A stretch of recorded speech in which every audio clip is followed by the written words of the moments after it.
मित्रांनो, ठरलं तर मग या मालिकेच्या आजच्या भागामध्ये सायली अर्जुनला विचारते, आपण इथे पहिल्यांदा कसे भेटलो माहिती आहे ना? तेव्हा ना तुम्ही अगदी चिडकाबिब्बा होतात. तेव्हा अर्जुन आता विचारतो काय? मग सायली आता त्याच्याकडे पाहून अगदी खळखळूनच हसते. अर्जुन हळूच म्हणतो की तुम्ही सुद्धा मिस गडबड घोटाळा होतात. आणि तेव्हा पण ना मला चैतन्य जबरदस्ती इथे घेऊन आला होता आणि मी तर थिएटरच्या आजूबाजूला सुद्धा कधी फिरकायचो नाही. त्यावरती सायली म्हणते, आम्हाला तरी कुठे हो, इथे सिनेमे असे पाहायला परवडायचं, पण मुलांना हौस होती हा. आणि नेमकं त्या दिवशी मुलांना पॉपकॉर्न खाण्याची इच्छा सुद्धा झाली होती, पण तेव्हा तर माझ्याकडे पुरेसे पैसे सुद्धा नव्हते. पण तेव्हा तुम्ही माझ्या मुलांना पॉपकॉर्न घेऊन दिले आणि तेव्हा मला वाटलं तुम्ही वरवर जेवढे वाटताय ना तेवढे वाईट नाही आहात. मग आता अर्जुन तिच्याकडे पाहून हसतो आणि म्हणतो, तेव्हा आपण ना स्ट्रेंजर होतो आणि आता नवरा बायको आहोत. त्यावरती सायली म्हणते, पण आता पुलाखालनं खूप पाणी निघून गेले, हा नशिबाचा खेळ आहे सगळा. त्यावेळी अर्जुन म्हणतो, बरोबर, पण आता ना हक्काने तुम्ही माझ्याकडून पॉपकॉर्नसुद्धा घेऊ शकता. तेव्हा सायली त्याच हक्काने म्हणते, मग घेऊन द्या बरं मला. त्यावेळी अर्जुन विचारतो, खरंच का? मग सायली हो असं म्हणते. मग त्यावेळी अर्जुन सायलीला लगेचच पॉपकॉर्न घेऊन देतो आणि पैसे पेड करत असतो. तर सायलीला आता एका मुलीचा जोरात धक्का लागतो, त्यामुळे ती खाली पडणार असते. तिच्या हातात असणारे काही पॉपकॉर्न हे तिच्या अंगावरच उडून असे पडतात. मग आता अर्जुन पटकन आता सायलीला सावरतो आणि तिच्याकडे पाहतच राहतो. सायलीला तो आपल्या मिठीत घेतो, तर तो तिच्याकडे पाहतच राहतो आणि गालात हसतो. मग सायली ही तेवढ्याच प्रेमाने आता अर्जुनकडे पाहत असते. नंतर तेथे असणारे सर्वजण आता सायली अर्जुनकडे पाहत असतात.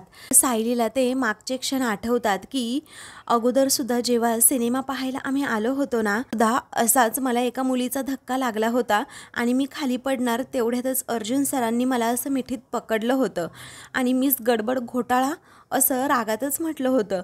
मग आता हे सर्व क्षण आठवल्यानंतर सायली अजूनच अर्जुनकडे पाहत राहते आणि मग त्यानंतर तिला पुन्हा रिमाइंड होतं की जेव्हा प्रियाच्या पोटात दुखायला लागलं सिनेमा थिएटरच्या आतमध्ये जाण्या अगोदरच, तेव्हा ती खूपच रडायला लागली, कांगावा केला. त्याचबरोबर म्हणाली की मला घरी जाऊन आराम करायचा आहे. मग मी तिला म्हटलं की चल आपण दोघी जणी जाऊयात किंवा कुणाला तरी घेऊन जा, एकटी जाऊ नकोस.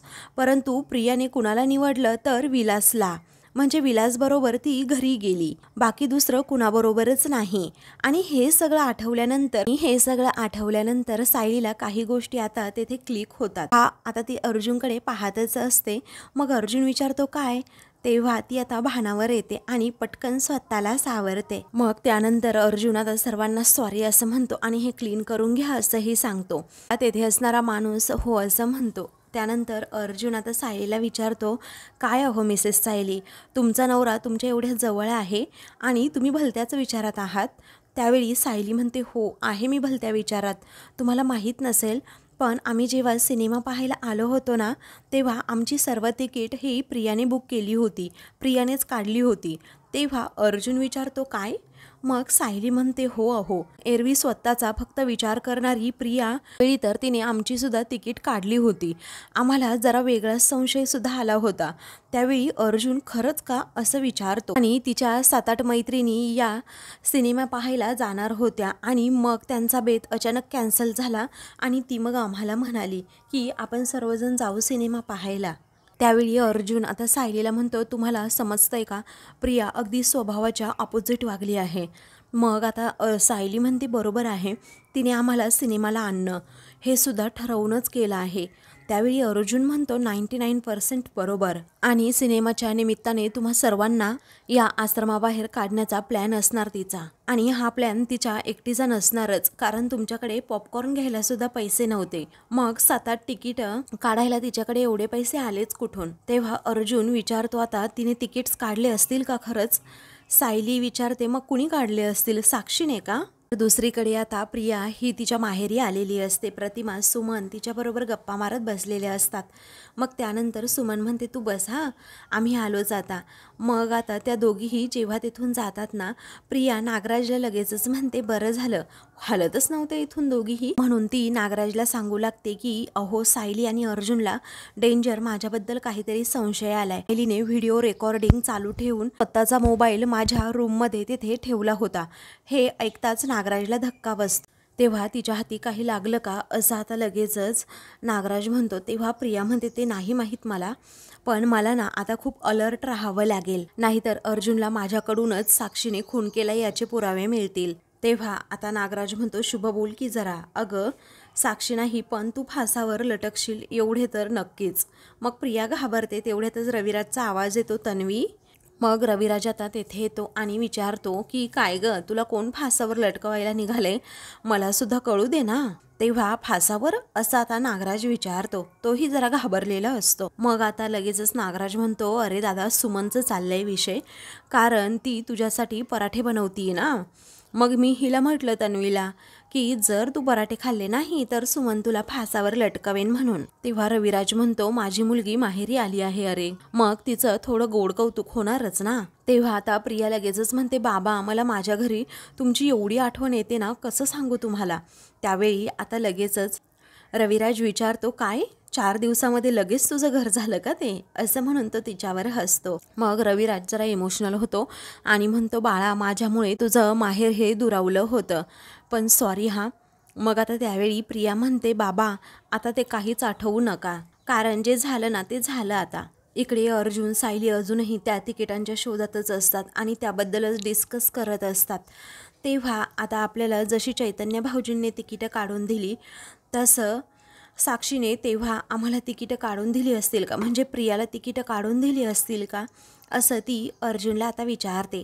तेव्हा अर्जुन म्हणतो, तसं असेल तर इथे रेकॉर्ड असू शकतं त्याचं. तेव्हा अर्जुन लगेचच आता म्हणतो की ऑनलाईन तिकीट जर काढलं गेलं असेल ना तर आपल्याला नक्कीच काहीतरी पुरावा मिळू शकतो, पण त्यासाठी थिएटरच्या ऑफिसमध्ये आपल्याला जावं लागेल, कारण नक्की कोणी तिकीट काढले ना हे आपल्याला समजेल. मग त्यावरती सायली म्हणते, आत्ताच जाऊयात का. मग अर्जुन म्हणतो, पण अगोदर सिनेमा पाहायला जायचं आहे ना आपल्याला.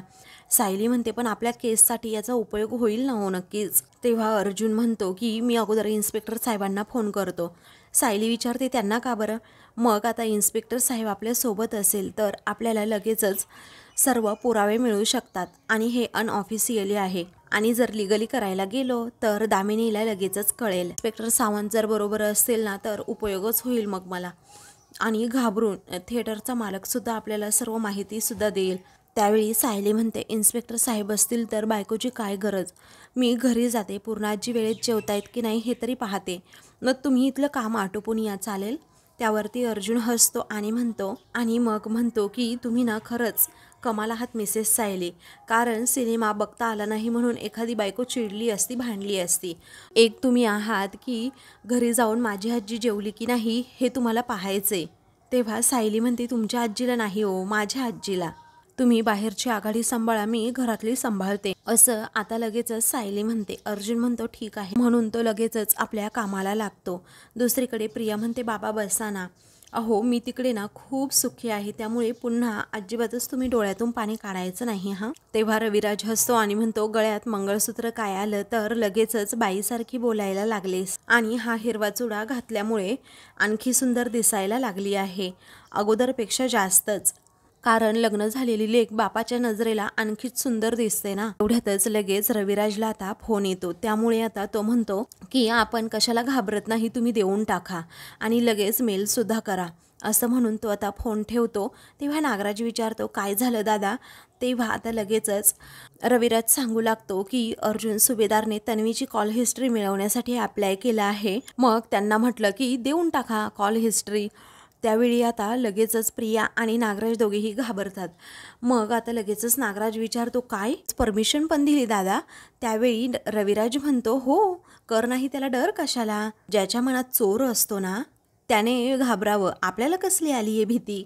आणि तसंही तन्वीच्या कॉल हिस्ट्रीमध्ये काय निघणार आहे, तिने मला केलेले कॉल, त्याचबरोबर तिच्या मैत्रिणींना केलेले कॉल आणि घरी केलेले कॉल, एवढंच, दुसरं काय निघणार आहे. एकदा त्याचं समाधान होईपर्यंत आपण शांत बसूयात. नंतर तो हे सगळं केलं म्हणून आपल्याकडे माफी मागायला येतो की नाही बघा. तर दुसरीकडे चैतन्य अर्जुन एकमेकांना भेटतात तेव्हा, अरे अर्जुन, तुझे पायाचे इथे वर करतो का रे जरा, मला शक्य होईल ना तेवढं वाकून तुला नमस्कार करायचा आहे, असं चैतन्य त्याला म्हणतो. कारण तुझ्या एवढी सुपर थोर व्यक्ती मी आजपर्यंत कुठेही पाहिली नाही. तेव्हा अर्जुन विचारतो, काय झालं आता. मग आता लगेचच चैतन्य म्हणतो, अरे मी तुला आणि तुझ्या बायकोला फिल्म पाहायला पाठवलं, ती तर तुम्ही पाहिलीच नाही, वर केसचं काहीतरी काम बघून मला इकडे बोलवलं. तेव्हा अर्जुन विचारतो, अरे केस पण महत्वाची आहे ना. आता खुनाच्या रात्री मूवी तिकीट साक्षीने काढली होती का हे आपल्याला कळायला नको. जेव्हापासून हा विचार आमच्या डोक्यात आलाय ना तेव्हापासून मीच रेस्टलेस झालोय.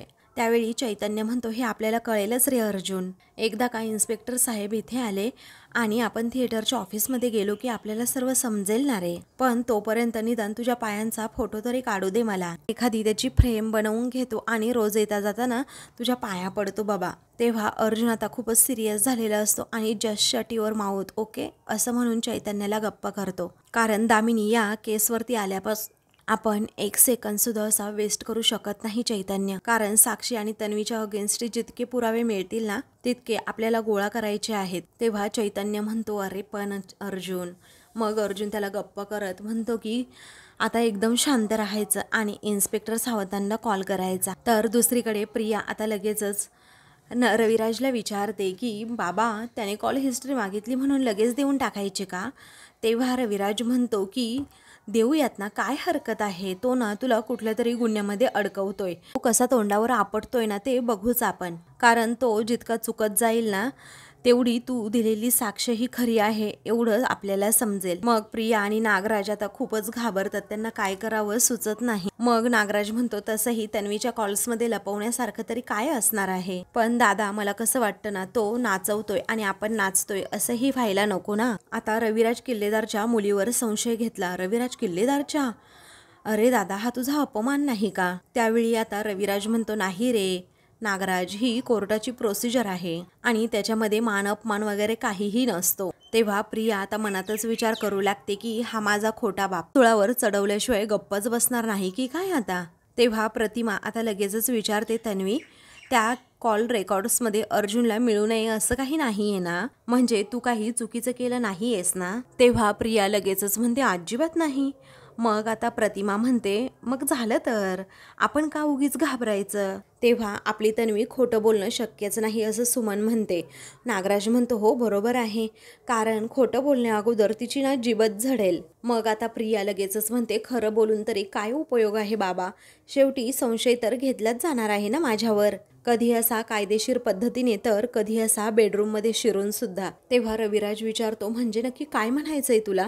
तेव्हा प्रिया आता सांगू लागते, बाबा मी काय बोलतीये, कुणाशी बोलतीये हे सगळं जाणून घेण्यासाठी सायलीने माझ्या रूममध्ये मोबाईल लपवला होता, ते पण व्हिडिओ रेकॉर्डिंग सुरू ठेवून. हे ऐकून सर्वांना मोठा धक्काच बसतो. त्याचा व्हिडिओ कॅमेरा सुरू होता आणि सगळं काही शूट होत होतं असं ती रविराजला म्हणते. तेव्हा रविराज धक्क्यानेच काय असं विचारतो, आणि हे सगळं अर्जुनच्या सांगण्यावरनंच केलं असेल ना तिने. आणि या प्रकरणामुळे ना बाबा मला खरंच खूप म्हणजे खूप त्रास झालाय. मला रात्रभर सुद्धा झोप लागत नव्हती, पण कुणाला सांगणार मी. तुम्ही माझ्याशी बोलत नव्हता आणि एवढं एकटं वाटलं ना की कसं सांगू तुम्हाला. तेव्हा आता लगेचच हे फक्त अनैतिक नाही तर बेकायदेशीर सुद्धा आहे असं आता लगेचच रविराज म्हणतो. आणि ह्या असल्या गोष्टी तर मी अर्जुनला शिकवल्याच नव्हत्या असं म्हणतो. आणि हे एवढं सगळं घडून सुद्धा तो साळसूतपणे लिगली अप्लाय करतोय. तेव्हा प्रिया म्हणते, तेच तर बाबा. मग आता नागराज म्हणतो, काही ना काही करून तो तिला अडकवायला बघतोय. तेव्हा रविराज म्हणतो की हे फोन लपवल्याचं मला अजिबातच माहीत नव्हतं, नाहीतर मी त्याला कधीच परवानगी नाकारली असती. आता त्याला कॉल हिस्ट्री मिळणार नाही याच्यासाठी ना मी नक्की म्हणजे नक्कीच प्रयत्न करेन, आणि या बाकी सगळ्या गोष्टी आहे ना त्याच्यासाठी मी वेगळी आणि लीगल नोटीस पाठवेल त्याला. त्यानंतर प्रिया आता म्हणते, बरं मी निघू का, पूर्ण आजीच्या औषधाची वेळसुद्धा झाली आहे. सुमन म्हणते, अगं पराठे बनवलेत तुझ्यासाठी मी.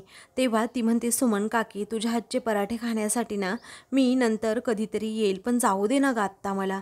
तेव्हा ठीक आहे असं आता सुमन म्हणते. मग प्रिया लगेचच तेथून जाते. नागराज म्हणतो, मी जातो तिला सोडवायला बाहेर. तेव्हा ठीक आहे असं सर्वजण म्हणतात. इन्स्पेक्टर सावंत आता अर्जुनच्या गाडीजवळ येतात. तेव्हा अर्जुन आता लगेचच त्यांना म्हणतो की हे पहा, मी तुम्हाला सांगितलं होतं त्याप्रमाणे आपल्याला तिथे थिएटरच्या मालकाकडे जायचंय. मग आता इन्स्पेक्टर सावंत म्हणतात, हो असेल तो तिथे, आपण जाऊयात आणि करूयात चौकशी. असं म्हणून ते तिघेही आता तिकडे जायला निघतात. तर दुसरीकडे प्रिया आणि नागराज दोघेही बाहेर येतात. तेव्हा प्रिया म्हणते, मी म्हणाले होते ना तुम्हाला की अर्जुन आणि सायलीच्या डोक्यात वेगळंच काहीतरी मोठं शिजतंय. माझी कॉल हिस्ट्री मागण्यापर्यंत त्यांची मजल गेली आहे. याचा अर्थ समजतो का तुम्हाला? आता नागराज म्हणतो, तुझे कॉल रेकॉर्ड्स जर अर्जुनला मिळाले ना तर आपण मेलोच. आणि तुझे सर्वात जास्त कॉल साक्षी आणि महिपतलाच आहेत. जर ती कॉल हिस्ट्री अर्जुनला मिळाली असती तर आपण ढगातच गेलो असतो असं नागराज म्हणतो. तेव्हा प्रिया म्हणते, तुमचा तो भाऊ अशी कॉल हिस्ट्री ना अशी सजवून देत होता त्या अर्जुन सुभेदारला, आणि तुमची ती अर्ध्या मेंदूची वहिनी एक दिवस मला खड्ड्यात घालणार म्हणजे घालणारच. तेव्हा नागराज म्हणतो, आपलं लक्ष आहे ना, आपण असंच नेहमी निभावून नेऊ ना, तू नको आता टेन्शन घेऊ. बाय द वे, रामनवमीपासून मला विचारायचं आहे तुला, तुझं ते लॉकेट कुठे आहे तन्वीचं, हरवलं वगैरे नाही ना? मग प्रिया म्हणते की ते मी काढून ठेवले, कारण घरात बसलाय ना म्हातारा मधुकर पाटील, माझ्या गळ्यात बघितलं असतं तर लगेच समजलं असतं त्याला की मी खरी तन्वी नाहीये, लगेच पचकला असता जाऊन. कारण साऊ मला सापडली तेव्हा ते लॉकेट तिच्या गळ्यात होतं म्हटल्यानंतर खरी तन्वी तीच आहे. तेव्हा नागराज आता विचारतो, तू काय डोक्यावर पडली आहेस का प्रिया? मग आता नागराज म्हणतो, त्या लॉकेटविषयी मधुभाऊंना काही माहीत नाहीये. मग आता प्रिया म्हणते, असं कसं नाही माहीत, कारण सायलीच्या गळ्यात तर होतं ते लॉकेट. त्यावेळी नागराज म्हणतो, ॲक्सिडेंटपर्यंत होतं ना तिच्या गळ्यात ते लॉकेट, पण जेव्हा ॲक्सिडेंट झाला ना तेव्हा तन्वी बाहेर फेकली गेली असेल, तेव्हा ते लॉकेटसुद्धा बाहेर फेकलं गेलं, झाडावर लटकलं कुठेतरी, आणि महिपतला सापडलं नशीब आणि त्याने त्याच्याजवळ ठेवलं ते. आणि तन्वी जेव्हा मधुभाऊंना सापडली तेव्हा तिच्या गळ्यात ते लॉकेटच नव्हतं. तेव्हा प्रिया आता अवाकच होते आणि विचारते, काय हो, म्हणजे जेव्हा मी खोटी तन्वी म्हणून गेले तेव्हा महिपतकडे असणारं एवढ्या वर्षांचं लॉकेट तुम्ही मला दिलं होतं का? तेव्हा नागराज म्हणतो, हो, कारण महिपतला एक सवय आहे, कोणताही गुन्हा केला तर त्याची कोणती तरी एक खून म्हणून तो स्वतःजवळ ठेवतो म्हणजे ठेवतोच. तेव्हा प्रिया म्हणते, काय सांगताय, मी उगीच घाबरले ना, म्हटलं उगीच कळायला नको कुणाला. तेव्हा नागराज म्हणतो, मग आता ते गळ्यात घालायचं, कुठेही काढून ठेवायचं नाही. सतत लोकांना दिसलं पाहिजे की खरी तन्वी ही तूच आहे म्हणून, त्यांना वाटलं पाहिजे की तन्वी कोण तर तू. तेव्हा ती म्हणते, घरी गेले गेले घालते, आता बरं मी निघते, कारण उगीच ती म्हातारी कोकलायची. प्रिया तेथून लगेचच जायला निघते. दुसरीकडे अर्जुन आता लगेचच त्या ऑफिसमध्ये येतो आणि तेथे आल्यानंतर लगेचच त्या मॅनेजरला स्वतःची ओळख सांगतो आणि म्हणतो की मला तिकीट बुकिंग इन्फॉर्मेशन हवी आहे आणि ऑनलाईन पेमेंट केलं असेल तर त्याचे सुद्धा डिटेल्स हवे आहेत. तेव्हा आता तो मॅनेजर अर्जुनकडे बघत सुद्धा नाही आणि म्हणतो, कधीचे रेकॉर्ड्स हवे आहेत तुम्हाला, कालचे की परवाचे? तेव्हा अर्जुन म्हणतो, 2 वर्षापूर्वीचं. मग आता लगेचच तो मॅनेजर विचारतो, काय 2 वर्षापूर्वीचं? आणि तुम्ही तो आत्ता मागायला आलात? मला काही तेवढंच काम आहे का? आणि तसंही रेकॉर्ड वगैरे देण्याची आमची तर सिस्टम नाहीये. तेव्हा लगेचच आता चैतन्य म्हणतो की आम्हाला एका केससाठी ही इन्फॉर्मेशन हवी आहे, तेव्हा कोर्टाची ऑर्डर घेऊन या, मग बघू असं तो मॅनेजर सांगतो. बघा तुम्ही, असं म्हणून आता तो मॅनेजर अर्जुन चैतन्यला जायला सांगतो. अर्जुन लगेचच म्हणतो, सावंत. तेव्हा सावंत लगेच पुढे येतो आणि पोलीस डिपार्टमेंटची ऑर्डर चालेल का असं मॅनेजरच्या खांद्यावर हात ठेवत म्हणतो. तेव्हा आता मी इन्स्पेक्टर सावंत असं म्हणून सावंत आपला लगेचच ID दाखवतात. तेव्हा आता तो मॅनेजर खूप घाबरतो आणि ताडकन उठून उभा राहतो. केसची इन्फॉर्मेशन गोळा करतोय ना, ती केस एक मर्डर केस आहे, त्यामुळे 2 वर्ष असो किंवा 20 वर्ष आम्ही जी माहिती मागू ती मुकाट्यानं शोधून द्यायची, समजलं का? तेव्हा तो मॅनेजर आता घाबरतो आणि हो असं म्हणतो, येतो ना साहेब, मी कुठे नाही म्हणालो. अहो आता सगळं डिजिटल आहे ना, पाहिजे ते रेकॉर्ड तुम्हाला नक्कीच मिळेल. तेव्हा आता अर्जुनला तो शांतपणे विचारतो की साहेब तारीख कुठली? तेव्हा अर्जुन 13 जानेवारी 2023 अशी तारीख सांगतो आणि संध्याकाळचा शो होता. दुसरीकडे आता रविराज हा लगेचच आपल्या सहकाऱ्यांना फोन करत अर्जुन सुभेदारला ताबडतोब नोटीस पाठवा, मी डिटेल्स पाठवतोच असं आता म्हणतो. आणि मग नंतर फोन आता जो थिएटरचा मॅनेजर असतो तो लगेचच म्हणतो, हे पहा सर, सर्व डिटेल्स यामध्ये आहेत, त्याच्या शोची सर्व माहिती यामध्ये आहे आणि आमचं एक ॲप आहे त्यावरून तिकीट बुकसुद्धा करता येतात. अर्जुन आता त्यामध्ये सर्व नावं चेक करतो, त्यामध्ये साक्षीचं नाव असतं आणि तिनेच ही तिकीट्स बुक केलेली असतात. तेव्हा आता लगेचच अर्जुन चैतन्य एकमेकांकडे पाहतात आणि त्यांना जबरदस्त धक्का बसतो, कारण साक्षी शिखरेनेच ही तिकीट्स बुक केलेली असतात. त्यांचा डाऊट क्लिअर झालेला असतो. मग अर्जुन म्हणतो, तुम्ही आमचं खूप मोठं काम केलं, आता मला याची प्रिंट आऊट हवी आहे. मग लगेचच तो मॅनेजर प्रिंट आऊटसुद्धा देतो. तर इकडे पूर्णाजी या विमलला आवाज देतात आणि पाणी घेऊन ये ग असं म्हणतात. तेवढ्यातच सायली आता लगेचच पूर्णाजींसाठी पाणी देते. मग पूर्णाजी रागातच तिच्याकडे पाहतात. तेव्हा सायली विचारते, उन्हाचा खूपच त्रास झाला ना हो?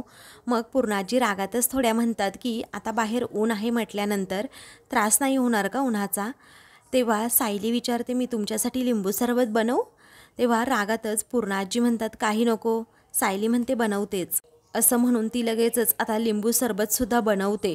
मग त्यावेळी पूर्णाजींना ती देते, तर पूर्णाजींना तो लिंबू सरबत खूप आवडतो.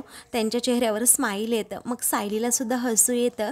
तेव्हा पूर्णाजी जरा रागातच तिच्याकडे पाहतात, तर सायली मात्र अजूनही हसतच असते. त्याचवेळी कुरिअरवाला तेथे येतो आणि अर्जुन सुभेदार असं म्हणतो. तेव्हा सायली आता लगेचच पुढे जाते आणि ते पार्सल रिसीव करते. त्याचवेळी ते पार्सल घेऊन ती आतमध्ये जाणार असते, तर प्रिया आता तेथे आलेली असते आणि सायलीला अडवत म्हणते, रामनवमीच्या दिवशी जर काही तमाशा केला नसता तर हे झालंच नसतं. तेव्हा सायली विचारते, म्हणजे? अगं, माझ्या बाबांनी ही नोटीस तुझ्या नवऱ्यासाठी पाठवली आहे. तू माझ्या खोलीमध्ये मोबाईल लपवून जो कांड केलास ना, माझ्या बाबांना समजला सुद्धा आणि थँक्स टू यू माझे बाबा माझ्या बाजूने पुन्हा एकदा उभे आहेत. त्यामुळे जो कोणी मला आता त्रास देईल त्याच्या विरोधात माझे बाबा आता इथून पुढे कडक ॲक्शन सुद्धा घेणार आहेत. तेव्हा सायली रागातच प्रियाकडे पाहते. मग प्रिया आता म्हणते, भोग तुझ्या कर्माची फळं. सायली मोठ्या कॉन्फिडंटने म्हणते की हे बघ, कर्माची फळं कोण भोगणार आहे ना हे तुला कळेलच प्रिया. अगं, तुझं काय चाललंय ना हे आम्हाला माहीत आहे आणि तुला सुद्धा. आता थोड्या दिवसामध्ये ते सर्वांना समजणार आहे की तू काय कांड केला आणि काय नाही, आणि रविराज काकांना सुद्धा समजलं, अशी धमकीच आता सायली देते. तेव्हा प्रियाला आता खूपच राग येतो आणि रागातच ती मोठ्याने म्हणते, का वागतीयस तू सायली माझ्याबरोबर अशी? अगं, फक्त घरं जोडण्याची ना नाटकं करत असतेस तू, बाकी खरं तर तू घरं ना तोडतीयस. असं म्हणून नाटकी करत ती लगेचच आता पूर्णाजींकडे जाते आणि म्हणते की पूर्णाजी, मी एवढे प्रयत्न करत असते, माझ्यामुळे या घरात एकही वाद व्हायला नको, पण ही सायली ना फक्त वाद उकरून काढत असते, पण ती घरचे वाद ना असे कोर्टापर्यंत नेऊन सुद्धा पोहोचवते. तेव्हा पूर्णाजी आता लगेचच सायलीकडे पाहतात आणि तिला विचारतात, काय कोर्टापर्यंत म्हणजे? मग आता लगेचच प्रिया म्हणते, माझ्या खोलीत हिने मोबाईल लपवला होता हे बाबांना समजलं, त्यांचा नाईलाज झाला आजी, आणि त्यांना अर्जुनला अशी लीगल नोटीस पाठवावी लागली. मग आता पूर्णाजी धक्क्यानेच विचारतात, काय? तेव्हा प्रिया साळसूतपणाचा आव्हानात म्हणते, अगं पूर्णाजी, जावाजावांमध्ये किती प्रेम असायला हवं, पण सायलीमुळे काय वेळ आली तू बघ ना आता. मग आता लगेचच पूर्णाजी रागात विचारतात की काय चाललंय या मुलीचं ना, कळत नाही काय वागणं आहे हिचं, कधी थांबणार आहे कळतच नाही. स्वतःच जखम द्यायची आणि स्वतःच मलम लावायचं नाटक करायचं. तेव्हा प्रिया मात्र आता गालात हसते आणि सायलीकडे पाहते आणि ती जखम भरतीये असं वाटायला लागलं की एखादी नवीन जखम द्यायची. म्हणून वारंवार मी हिला आठवण करून देत असते की या घरामध्ये ना ही परकी आहे म्हणून, आणि आज तिने तर ते सिद्धच केले. असं म्हणून पूर्णाजी सायली समोरच हात जोडतात. तेव्हा सायलीला खूप वाईट वाटतं की पूर्णाजींना माझ्यामुळे त्रास झाला. तेव्हा सायली पूर्णाजींजवळ बसते आणि त्यांचा हात असा प्रेमानेच हातात घेते. मग आता ती म्हणते की पूर्णाजी, माझ्यामुळे काही जखमा झाल्यात तुम्हाला आणि त्या काही काळ सलतही राहतील, मला मान्य आहे, पण पूर्णाजी, मी त्या जखमा नक्कीच भरून काढीन, त्याचे असे रुवण नाही राहून देणार. तुमच्या सायलीचा शब्द आहे तुम्हाला, असं सायली आता लगेचच पूर्णाजींना प्रॉमिस करते. तेव्हा प्रिया आता मनातच विचार करते की कशाला उगीच मस्का मारते म्हातारीला, ही म्हातारी लगेच हात बाहेर काढून तुला दूर ढकलेल बघ. मग आता सायलीने असा हात घट्ट पकडताच पूर्णाजी या खूपच इमोशनल होतात आणि अगदी प्रेमाने तिच्याकडे पाहू लागतात की सायली जे बोल ते खरं आहे, ती खरंच काही ना काही असं करून दाखवेल जेणेकरून आजींना विश्वास असतो. मग आता प्रिया त्या दोघींकडे पाहते तर त्या दोघीही अगदी इमोशनल झालेल्या असतात. पूर्णाजींना आता मागचं सगळं काही आठवत आठवत असतं की कशाप्रकारे माझ्या वाढदिवशी माझी प्रतिमा जशी गुलाबजामुन माझ्यासाठी बनवायची, सायलीने सुद्धा माझ्यासाठी गुलाबजामुन बनवले होते आणि त्याचबरोबर मला स्वतःला खायला सुद्धा दिला होता आणि छानशी पप्पी सुद्धा दिली होती। हे सगळं काही आठवून ना पूर्ण आजींच्या डोळ्यात पाणी येतं। तेव्हा आता पुढे पूर्ण आजींना आठवतं की मी सायलीवर किती प्रेम करायची। माझ्या मनामध्ये जशी आदर्श सून वागते ना तशीच सायली एकदम वागत होती आणि म्हणूनच या घरच्या सुभेदारांची सून असण्याचा मान फक्त आणि फक्त तुझा आहे, असं म्हणून पूर्ण आजीने आता तिच्या हातामध्ये सर्व घराच्या तिजोरीच्या किल्ल्यास दिलेल्या असतात आणि तो क्षण सायलीसाठी खूपच आनंददायी असतो। आणि कशाप्रकारे पूर्ण आजीने माझा नातसून म्हणून स्वीकार केला होता, कशाप्रकारे मी सायलीचा नातसून म्हणून स्वीकार केला होता आणि आजपासून हे घर मी तुझ्या ताब्यात देते। सायलीच्या हातावर किल्ल्या पूर्ण आजीने ठेवलेल्या होत्या आणि हे सगळं काही त्या दोघींना आठवतं। मग त्या दोघीही अगदी इमोशनल होतात आणि एकमेकींकडे पाहत राहतात। तेव्हा त्या दोघींचं एकमेकींवरील प्रेम पाहून, त्या दोघींचं बॉन्डिंग पाहून आता प्रियाला खूपच मोठा धक्का बसतो। तेव्हा प्रिया ही आता घाबरतेच, तिला काय करावं सुचत नाही। मग आता लगेचच ती मनात विचार करू लागते की ये म्हातारे, तू हे काय करतीयस, काय करतीयस का म्हातारे, तू काय विरघळतीयस की काय लगेच, अगं हात काढून घे ना त्या सायलीच्या हातातून, असं म्हणून प्रिया आता त्या दोघींकडे रागात पाहू लागते। तर सायलीने अजूनच पूर्ण आजींचा हात घट्ट पकडवून ठेवलेला असतो। तर पूर्ण आजी सुद्धा तेवढ्याच प्रेमाने आता सायलीकडे पाहत असतात। पाहून मात्र आता प्रियाचा खूपच जळफळाट होत असतो। प्रिया आता म्हणणारच असते की पूर्ण आजी हात मागे घे पटकन, कारण तुला माहिती नाही कशी आहे ते। पण आता पूर्ण आजी आणि सायली या दोघीही एकमेकींकडे पाहतच राहतात। तर आता मित्रांनो, पुढील भागामध्ये अर्जुन आणि सायली हे दोघेही रूममध्ये असतात। मग आता विमला आता तेथे येते आणि म्हणते की हे पहा दादा, तुमच्यासाठी हे पार्सल आले, काहीतरी पाकिट आहे कसलं तरी। आता अर्जुन लगेचच ते पाकिट हातात घेतो आणि ते ओपन करून पाहतो। तेव्हा सायली आता विचारते की काय हो, काय लिहिलं या नोटीसमध्ये। अर्जुन सगळी नोटीस वाचतो आणि म्हणतो दामिनी देशमुखने नोटीस पाठवली आहे आणि कोर्टामध्ये हजर राहायचे। हे ऐकून सायलीला मोठा धक्काच बसतो। तेव्हा सर्वजण आता तिथे कोर्टामध्ये भेटतात। तेव्हा मी ॲडव्होकेट दामिनी देशमुख, असं दामिनी अर्जुन समोर येत हात मिळवत म्हणते। त्यावेळी अर्जुन सुद्धा आपली ओळख सांगत ॲडव्होकेट अर्जुन सुभेदार असं म्हणतो। ह्यांचाही आता आमनासामना होतो। तेव्हा आता शेवटी आपण समोरासमोर आलोस, तुझा आत्मविश्वास ढासळतोय का, असं दामिनी विचारते। तेव्हा अर्जुन म्हणतो माझा आत्मविश्वास बघण्यासाठी आज माझ्यासोबत तुम्हाला कोर्टामध्ये लढावं लागेल। तेव्हा लगेचच आता दामिनी म्हणते मी लढण्यासाठी आणि जिंकण्यासाठीच आले आहे। तेव्हा अर्जुन म्हणतो म्हणजे तुमची बाजू किती वीक आहे तुम्हाला माहीतच नाही। तेव्हा दामिनी म्हणते माझी बाजू वीक आहे की तुझ्याकडे बिनबुडाचे पुरावे आहेत, ते आता कोर्टात कळेलच। तर महिपत सुद्धा तेथे असतो आणि त्याला खूप आनंद होतो की दामिनी देशमुख काहीतरी आज कमाल करणार। अशाच मालिकेंचे पुढील भाग पाहण्यासाठी चॅनलला सबस्क्राईब करा।